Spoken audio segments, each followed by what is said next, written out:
Processes of restoring a relationship that psychologists won't write about. How to get a relationship back. Is this what you dreamed of as a child? Sitting in an empty room, thinking up yet another move that's supposed to flip your ex-girlfriend's attitude toward you by 180 degrees? Perhaps that's the way. To monitor all her pages and stake out her workplace in the fight for your personal happiness. Because it's so hard to fight for something shared while doing it alone. When you hit a wall, you start wondering, is any of this right? When you listen to psychologists and mindlessly try to stay near her while she builds her own life, you ask yourself, is this happiness? Who am I right now? Am I the one who humiliates himself and looks for any excuse to make contact? Am I the one who feels insanely guilty and is now trying to beg the universe for a second chance? Am I the one who will do anything to get a loved person back right now? Or maybe you're the one who systematically sacrificed your dignity just to stay with this girlfriend? Or maybe you aren't to blame for what happened, and the guilt was imposed on you before the breakup. Maybe the girlfriend didn't care about the relationship, seeing how important it was to you. Maybe you weren't the one who ruined it at all. Allow such thoughts and let the illusions go. Illusions that prevent living. I consult and speak with men every day. I haven't seen a single man who is 100% at fault for a breakup. When a person tramples his self-respect, he inevitably faces a loss of respect from others. When respect leaves a team, insulting jokes start. When respect leaves a couple, the person leaves. Do you want to restore the relationship? Probably the one you had before, say at the time you met. But for some reason you keep doing the very things that led to the breakup. Why? Because by sacrificing your self-respect in the relationship, you got reconciliation with the girlfriend and an emotion that let you mistake that trash for love. And it worked as long as your self-respect still had some reserve. In conflicts, the other person feeds on this. It's like blood magic. Having tasted the emotions triggered by someone humiliating himself before another, a woman can no longer live without them. Only then does she get a sense of her own significance. Once you switch from a bicycle to a car, you don't want to go back to the bike. The emotions a person gets from the other's loss of self-respect are very strong. And when everything is fine, the girlfriend doesn't feel your love. So again and again, you must humiliate yourself so she can feel the illusion of love. She didn't want this initially, but you generously served it to her on a platter, showing, yes, I love you, while in conflicts showing, I love you very much, and with every humiliation, even more. Is this your story? Total no contact. After a painful breakup, your personality is empty. She can no longer get emotions from you, because to the girlfriend, you've become simple, empty, and unnecessary. Most psychologists might say that love still lives in her, and you need to show or prove yours. Be around. No, my friends, she sees your love and understands it perfectly well. She doesn't see her own love, and she has the same needs you do. She wants to love too. Look at yourself right now. You're not lovable right now. There's no fire in you, only a prickly urge to get your happiness back. You want to get the girlfriend back to get your self-respect and dignity back. But if you regain your self-respect and dignity, the girlfriend will return on her own. You're knocking on a door that's closed, and as long as you keep knocking, it won't be opened. And you see nothing except methods, quick return techniques, and elaborate schemes to make her realize what she's lost. What has she lost? You're empty, and even you don't need yourself right now. You're like a car after a crash that seems pointless to repair. No, friends, you have potential, and very strong potential. How does a girlfriend actually realize she made a mistake? You must gather your energy. To do this, you need to plug all the holes through which it leaks. The first hole is any contact with your ex-girlfriend. A person is interesting when they're full of energy. When they don't have their own energy, They pull it from others, and people avoid contact with them. That's why you urgently need no contact. You must not write to the girlfriend, and you must not reply at all. This is the only way to restore your energy as quickly as possible. How effective is no contact? If done correctly, extremely effective. Does the girlfriend come back? She does. Every time you reach out to the girlfriend, you pay part of your energy in advance, expecting a positive reaction.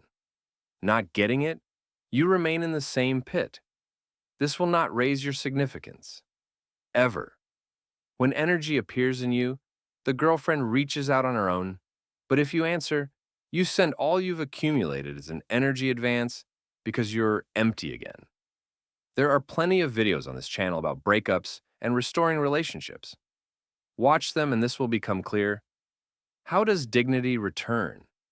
When you close your boundaries, energy starts to accumulate in you. As your energy grows, you become attractive to other people, including your ex.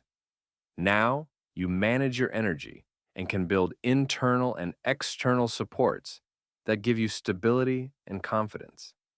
As you regain energy, you get back the fire that had long gone out. As you build supports, you gain confidence. At a certain point, you begin to analyze your past behavior and fail to understand how you could have acted like that then. Now it's your energy, your supports, and your dignity speaking. Messages from your ex start to make you smile rather than burn, because you're standing on your own 2 feet, shoulders back. Your sense of significance toward the girlfriend decreases, and her sense of your significance rises. Is it hard? Yes, it's not easy. But by walking this path correctly, you'll never return to your previous model of behavior. You regain dignity, and you get yourself back. Who am I right now? I am the one who will not humiliate himself. I am the one who will build a relationship on mutual respect and partnership. I am the one who will not lose dignity, even if it looks like the fastest way to reconcile. I once lost myself, and whatever happens, I will not do it again. I am the one who has walked the path and doesn't want to go back. If a relationship is a wave, can you be a surfer? The thirst for control.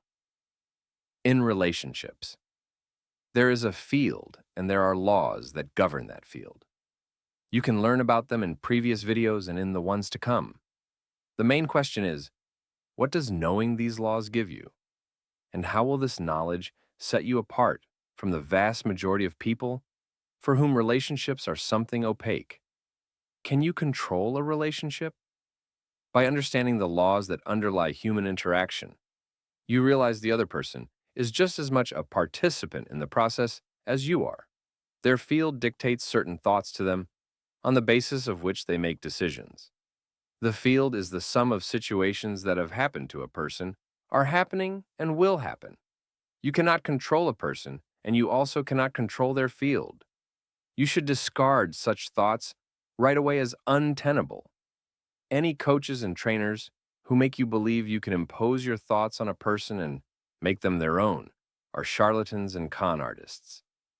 100% control is impossible, but you do have the most direct influence on a person's field. You are together, and how they treat you depends only on you. Not being respected in the relationship? Stop and think before you try to teach the person. Maybe you're that smoking parent telling a child that smoking is bad? An example of how the field works. A person's field tells them there's no need to respect you. Perhaps the girlfriend respects no one, and it seems to you that's just her character. But this same girlfriend doesn't stick her fingers in an electrical outlet because she knows you shouldn't do that. I keep telling my girlfriend she can't treat me this way. She sees that I'm respected at work. My friends respect me, but she just can't get it. Help! I receive letters like this every day in all variations. The man is reasonable, but the girlfriend doesn't respect him at all. If you don't know the laws, you won't really understand much. You'll think, well, that's just the kind of woman she is. She respects no one. In reality, the girlfriend's field is formed so that in most situations, this attitude toward the man leads to her comfort. Why not keep doing it? The man fumes, but there are no particular consequences for her. He invests in the relationship. Some even start proving something at that point. How will a girlfriend understand that a man must be respected? All systems are actually very simple. There's just one switch: allowed, not allowed. A woman insults a man, and the man distances himself. The girlfriend understands something is off. If he starts proving something, here's another one who thinks you can't treat him like that. You won't fool the field, the thirst for total control. Men who turn to the pseudoscience of pickup have a desire to control relationships. Not just control, but to have everyone lay down for them, and for the man to strut like an eagle choosing what he wants, what fits and what doesn't. And yes, many manipulations do work, but they grow, and illusions is a very bad idea. Then comes the moment when the man sits on his throne with a golden scepter. A woman arrives, initially confirms his leading position, and as soon as she gets close enough, the man is left without a throne, without a scepter, and in shackles to boot. What's all this from? Because you rely on manipulation, friends. By relying on manipulation, you step outside your boundaries. We can compare boundaries to a fortress besieged by an enemy. And what do men do? Put on slippers, open the gates, and go for a stroll, surprised they're being shelled. There's no way to desire control without being susceptible to being controlled. Want control? Fine. Get the starter kit of a young pickup artist. But soon you'll encounter one who doesn't share that desire, and then you'll automatically become controlled by her. Behavior within boundaries. If you don't leave your fortress, you don't have the desire to control. You need to develop this until it becomes part of you. If you don't desire control, others will want to control you in order to keep such an attractive person nearby. Right actions within boundaries show that in your own house you are the master, and in another's house, the other person is. You won't tell them how to live or what to do. You're busy with your own house. If guests are coming before they arrive, you shouldn't talk about how beautiful it is at your place and how everyone should be happy to have gotten in, especially if your walls are peeling. You should simply show you're glad to see them, make some tea, and that's it. A common mistake is to rush at the acquaintance stage or in a relationship to convince the other that you should be valued more. Why do you think you should be valued more?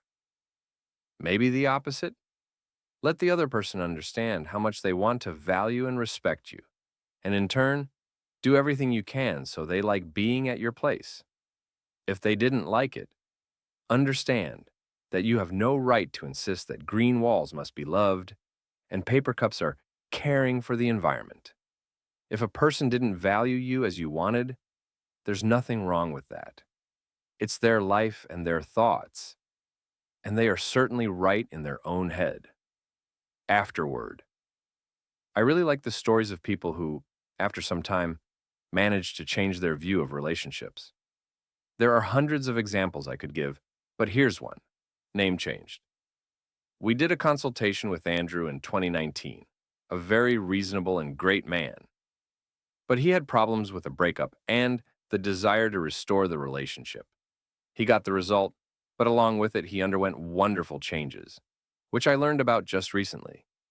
Instead of insulting Anthony and thereby inflating his wife's significance in response to her nitpicks, Anthony's fence is higher, his car is better, he simply started smiling and saying, "Yes, Anthony has outpaced me in that area." He started assessing himself adequately. During the next quarrel, when his wife wanted to leave, he didn't hold her back and treated her decision with great respect, despite what he felt inside. He didn't question her or try to talk her out of it. Needless to say, his wife sulked, and started reconciling. Andrew learned to live within boundaries, and instead of control, he gained something greater. He learned to distinguish mine from not mine, stopped laying claim to what wasn't his, and having stopped envying, he gained freedom. I am who I am now, with all my flaws and strengths. I have my own road, and even if I walk it more slowly, I walk it. Any person who has a destructive influence on me finds closed doors, so they don't ruin the house I live in. Breakup. A one-man show. A psychologist's mechanics of relationship restoration. There's a lot of material on this channel about restoring relationships, but over the last week I've seen many viewers making mistakes, even when a situation has full potential to become another happy ending story. Friends, after a breakup, you absolutely cannot make mistakes. At all. This video is about that. Your significance at point A. When a breakup happens, it's always easy to identify the starting point. It's either rejection or indifference. Every man who faces a breakup sees this in his own life. Please lock in this point. If you're afraid you'll forget, write down how the girlfriend treats you right now. Your thirst for control can now force you into silly, ineffective actions. Thus, you'll both further humiliate yourself and simply lose what little energy you have left. Understand one thing. The girlfriend leaves with a level of pride she's never had before, and you've been growing that feeling in her systematically by making the mistakes I talk about on my channel. Right now, she does not perceive you, does not perceive your words, advice, or any of the gestures that raised your significance at the very beginning of the relationship. You must understand that at the moment of the break, she doesn't want to see you, hear you, or be near you. You make her feel nauseated. Leave the person alone already, and understand there are no miracles in this world. You won't find a magic pill that flips the game. If you still want to try, you can. But know this, zero significance usually goes negative. Then, you'll have to climb out of the negative, and only after that might it start to grow, or it may not at all, especially if you keep making big mistakes, because the right actions are needed now. How the situation develops with proper behavior. If you pull yourself back within your boundaries and close your energy loop, that's very good and unavailable to most men. The girlfriend, in turn, runs into the fact that nothing feeds her pride anymore. First, it stops growing, and then it starts to decline. The leaving moment is painfully subjective. What people feel then will mean nothing 2 months later. So, pull yourself together. You should have work and friends. Redirect your attention and energy into the resources available to you.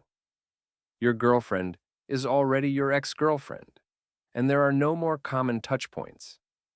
By leaving, she told you exactly that. So stop hoping for her. Once you start acting correctly, you'll find that after a certain time, directly depending on how much you humiliated yourself during the breakup, the girlfriend reaches out on her own. Now, attention.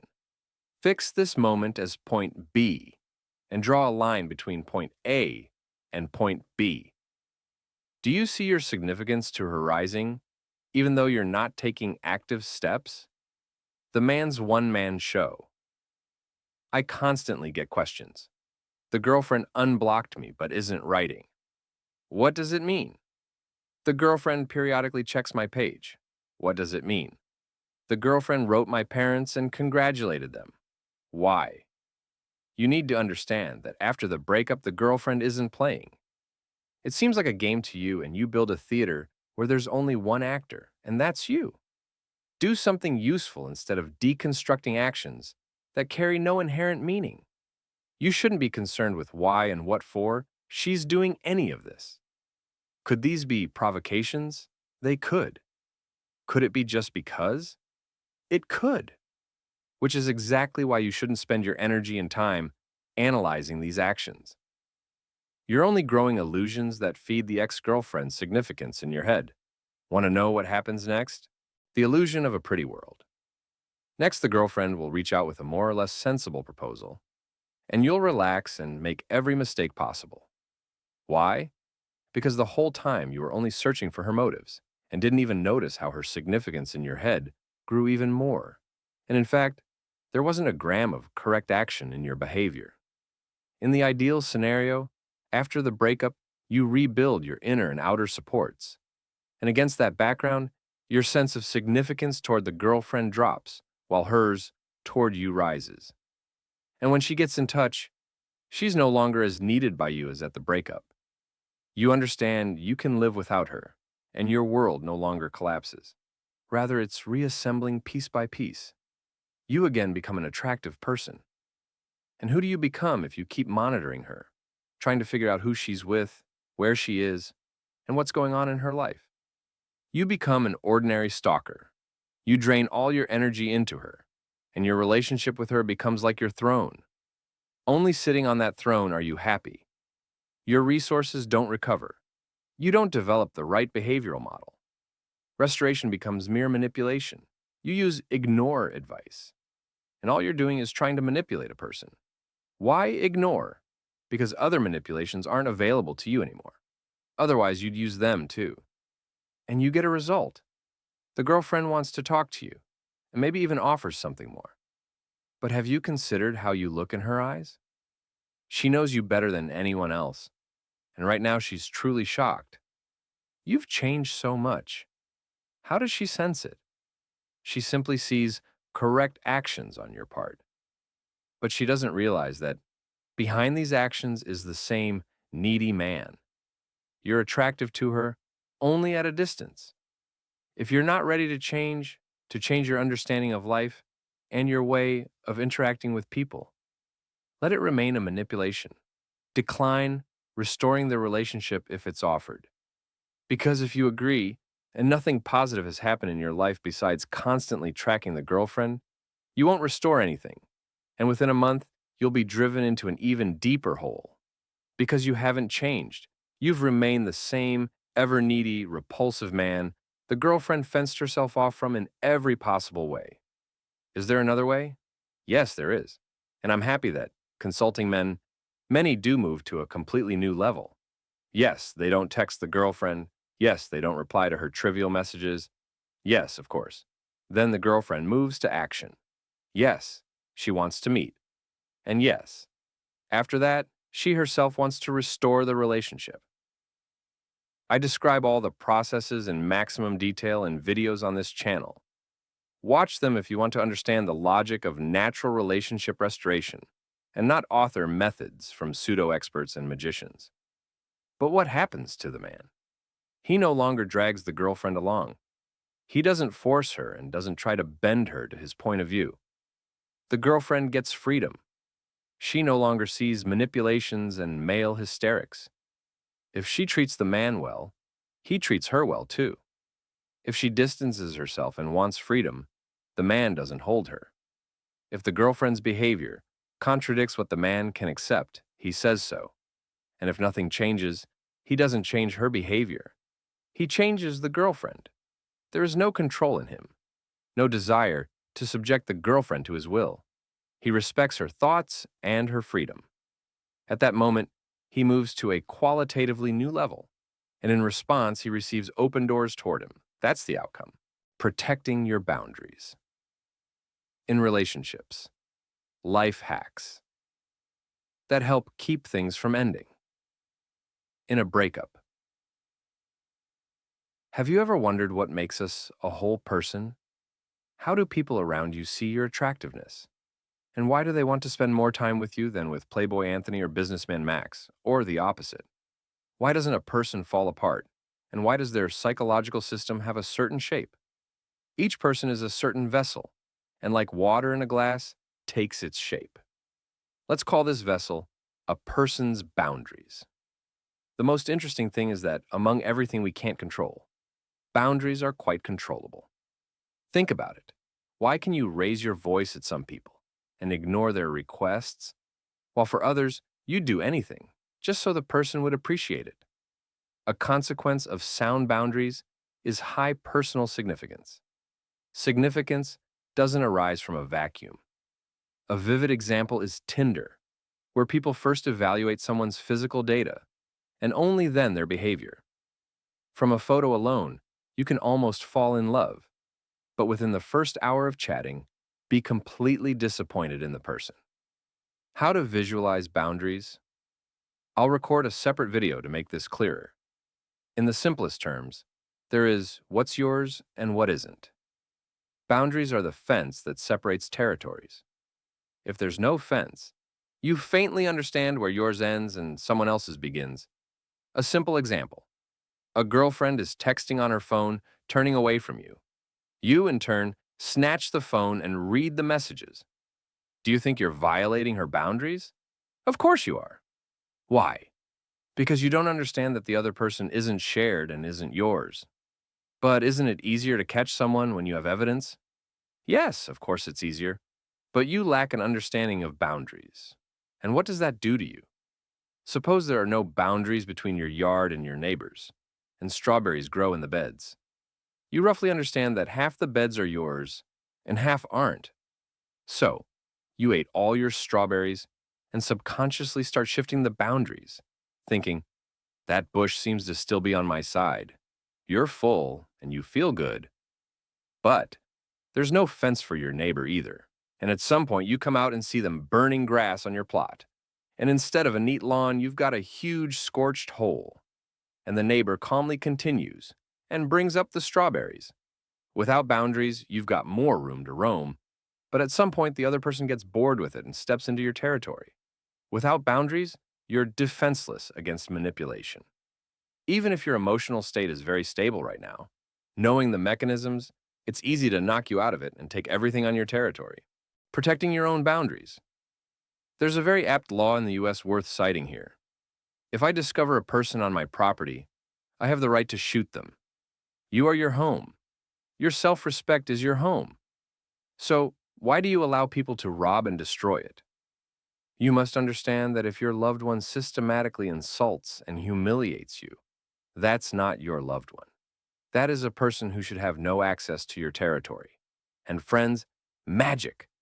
As soon as you start living by this principle, you yourself stop insulting and humiliating others, understanding that such behavior should trigger rejection. You build a fence with a gate, and you open the gate only to people who are not dangerous to you. And if someone on your territory shows destructive behavior, you understand they got in through your gate. And next time, you simply don't open it for them. You don't then go to their territory and reproach them for such behavior. No, you're the master only on your own. That person isn't there, and that's enough. And if they liked being at your place, they'll understand they're losing it because of their destructive behavior. See the difference between this and the "you can't do this to me" behavior?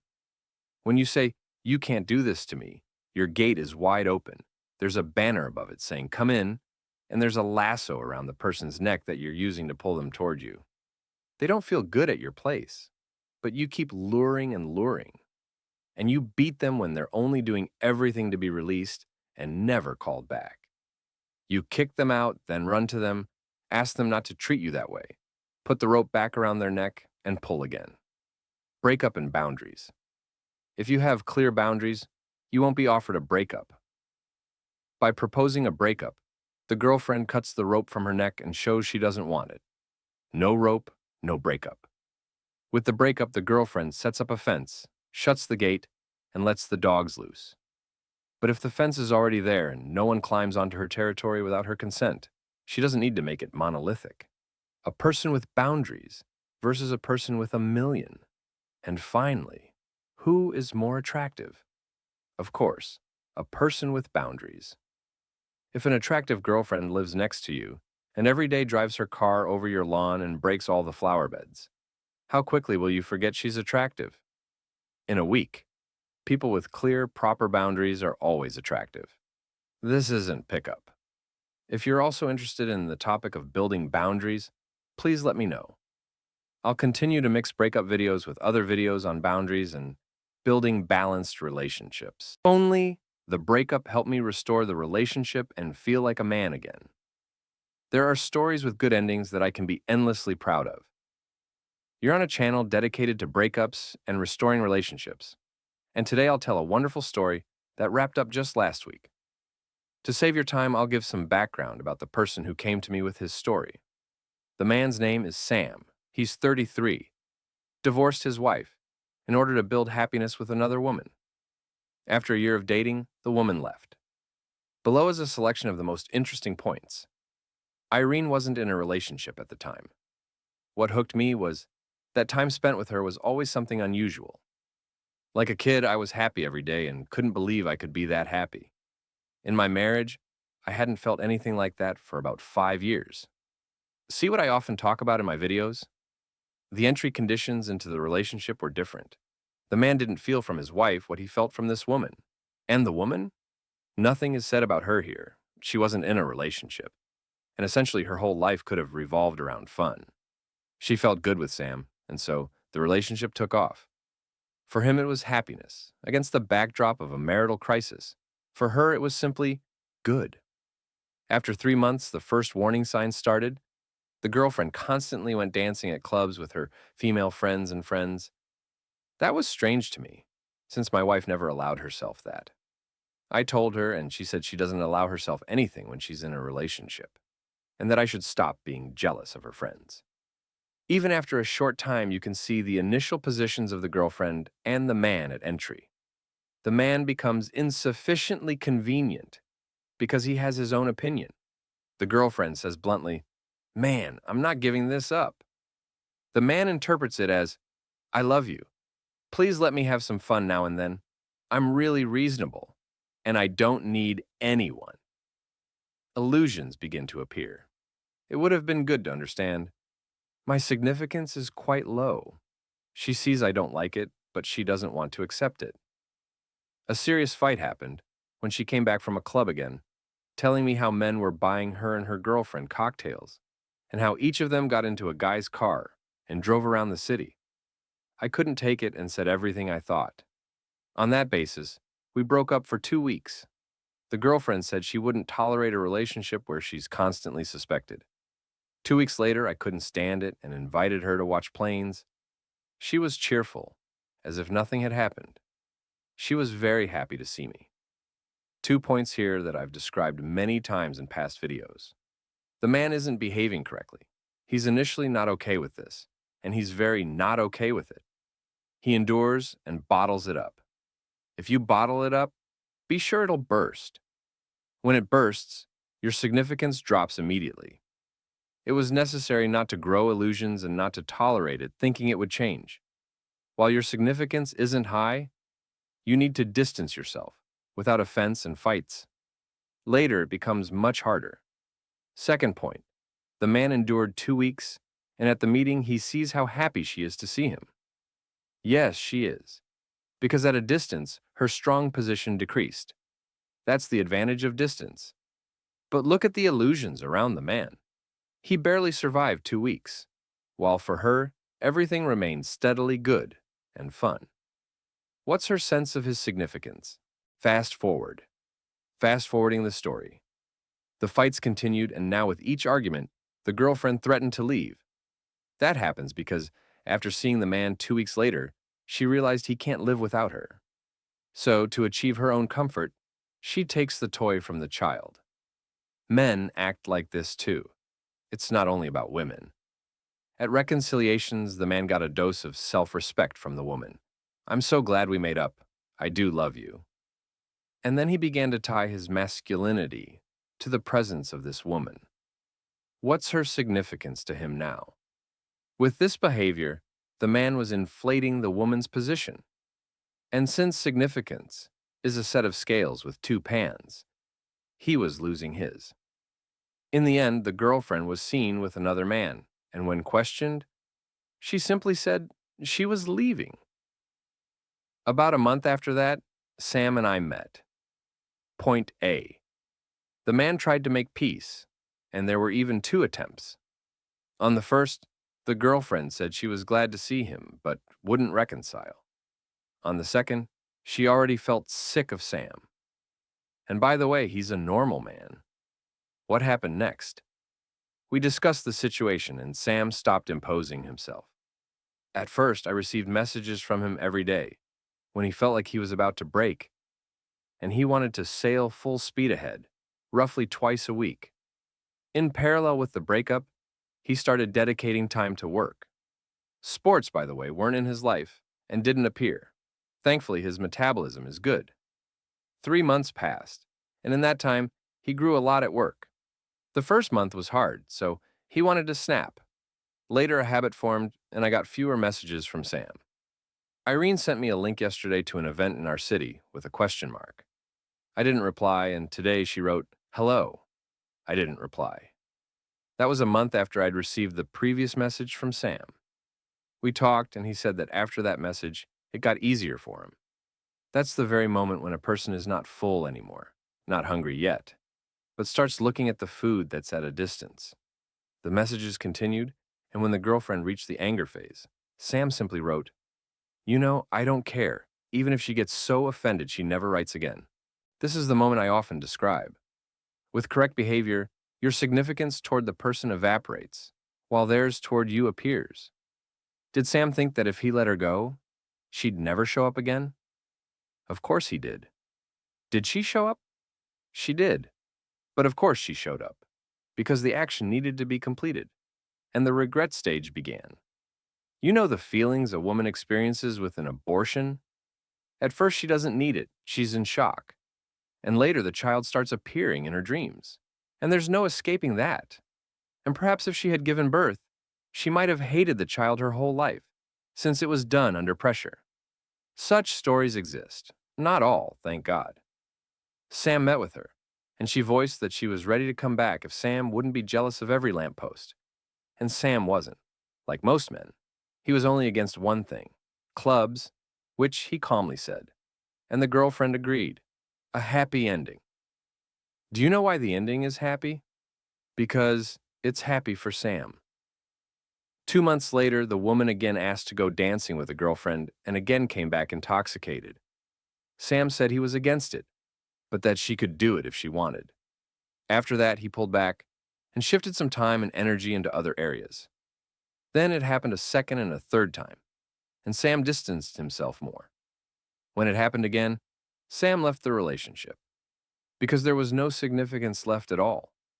That was the happy ending. Because he stopped suffering and humiliating himself in the relationship and gained control over his own life. He wasn't worried because his significance toward the girlfriend decreased with each such episode.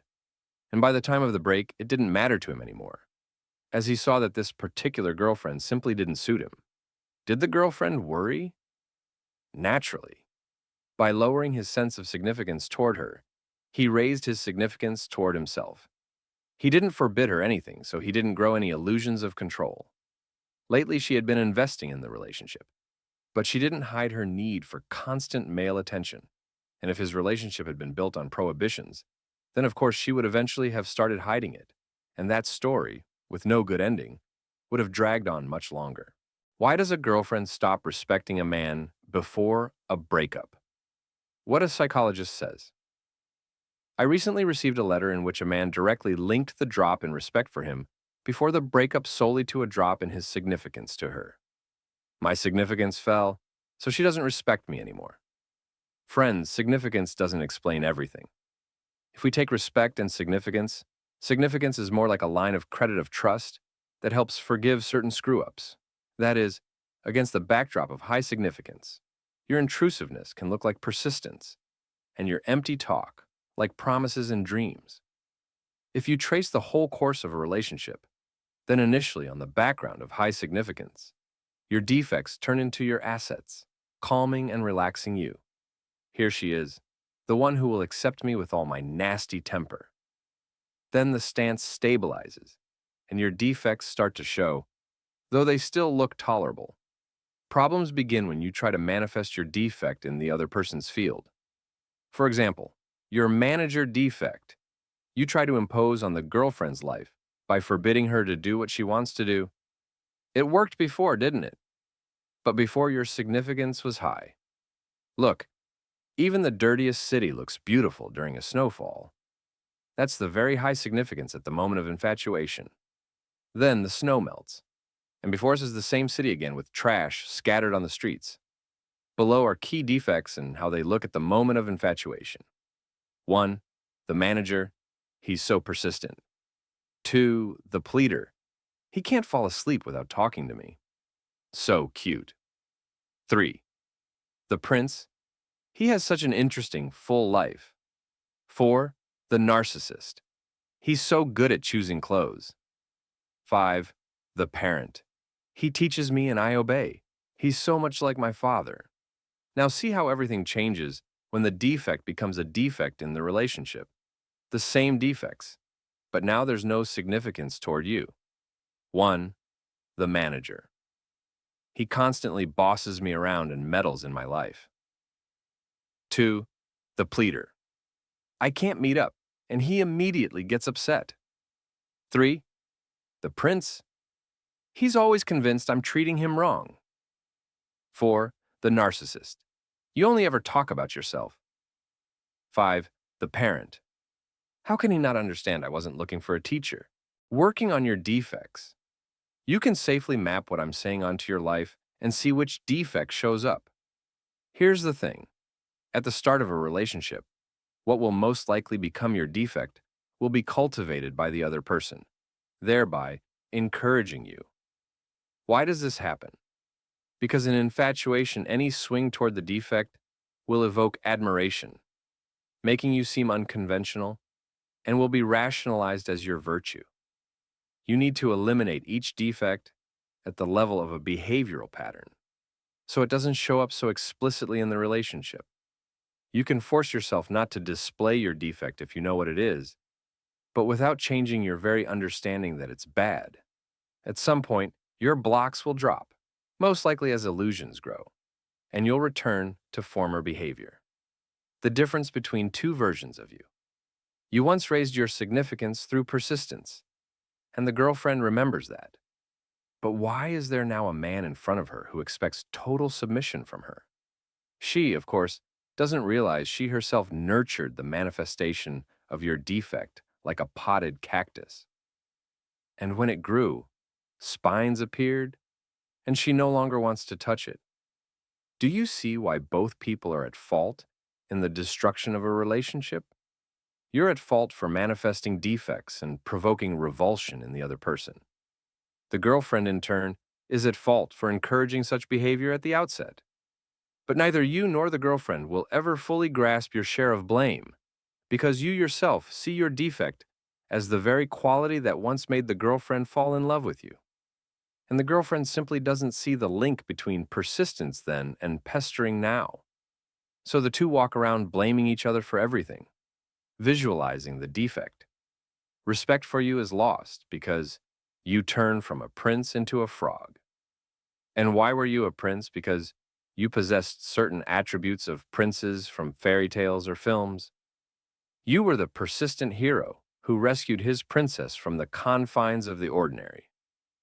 But when you keep walking around in a helmet with weapon at the ready, looking for dragons in every window, you quickly become a paranoiac to the princess, and she becomes disappointed in you.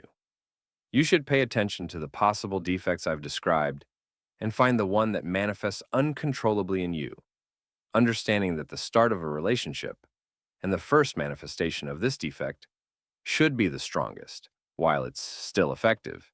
And with each time, you should increase the interval or the strength of its manifestation. Not the other way around, starting with friendly advice and ending in total control. Ideally, you'd completely eliminate the defects. But to begin with, this approach will do. That way you balance significance and defect.